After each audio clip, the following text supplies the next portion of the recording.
I'm not even really camera ready, but whatever, we're just gonna go with it, okay? You're a video blogger. I know. You're camera ready. Yeah, you're camera ready.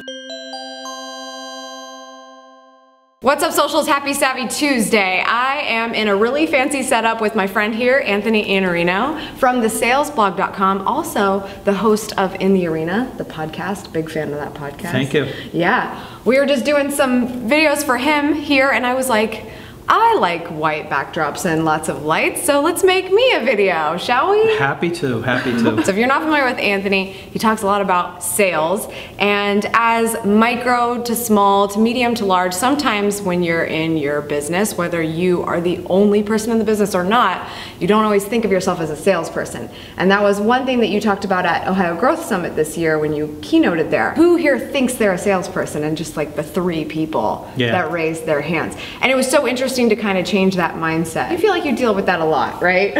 I do with entrepreneurs, and it's really weird because the group of people that watch something like this, entrepreneurs, they think, I can create value for people, I can be a consultant, I can do this thing, whatever it is that they think that's valuable. And they're right. They have the ability to create that value, but what happens to you when you're watching this is that you forget that the only reason a business exists is to get and serve a customer.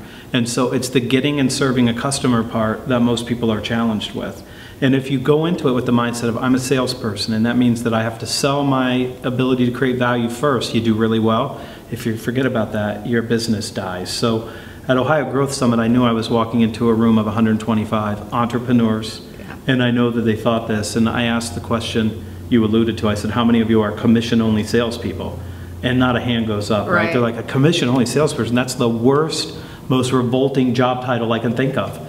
And then I asked the question, how many of you only succeed if you can sell what you do to somebody else, if you can persuade somebody else to allow you to create value for them and then capture some? And every hand goes up and the light bulb moment happens. They go, oh my God, I gotta be a salesperson. I had so many people after the event come up to me and say, I never thought of as a salesperson, but now I understand I'm a salesperson first and foremost. Absolutely. I feel like I was definitely one of those people too. There's a lot of people that are just getting started, especially at Ohio Growth Summit. There were a lot of people that are just like, I have an idea, I want to do something, I know what I want to sell, and then they're like, oh, now I have to be a salesperson. I haven't even reached the level of confidence yet in my business where I've been able to have good transactions happen for me yet. I'm maybe still giving some content away and building up my portfolio.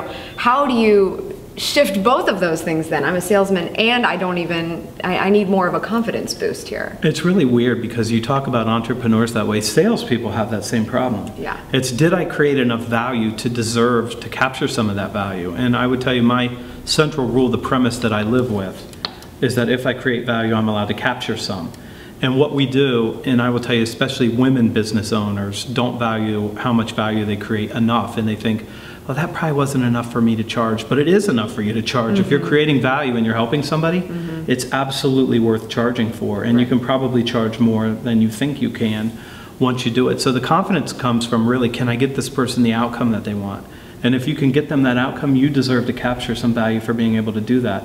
And maybe you have to give yourself a little bit of a boost by doing something for somebody, but I would say even if you do something for free, you should still ask to capture value. Sure. And so maybe if you're just getting started, and a lot of new businesses need this, I need a referenceable customer. So I'm happy to do this for you, and I'm gonna take a low payment because you don't know me and you don't trust me yet, and because my business is new. But what I'd like to ask is, after we do this, if I create this outcome that you and I are talking about, and it's amazing, I want you to be a referenceable client for me, which means when I talk to people, I want them to be able to call you and you to say, Amy hung the sun and the moon both in the sky, and you should absolutely call her without hesitation.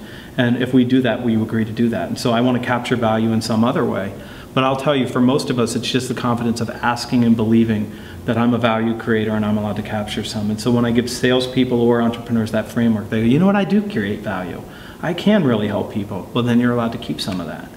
Awesome. Thanks so much for tuning in. I appreciate it. As always, make sure you subscribe and like and favorite on all those things. And make sure you definitely check out Anthony at thesalesblog.com and at Iannarino. I'll link to all that in the description. And I'll see you tomorrow for Sexy Wednesday. Sexy Wednesday. Yeah. Savvy Sexy Social. We gotta have a theme. It works.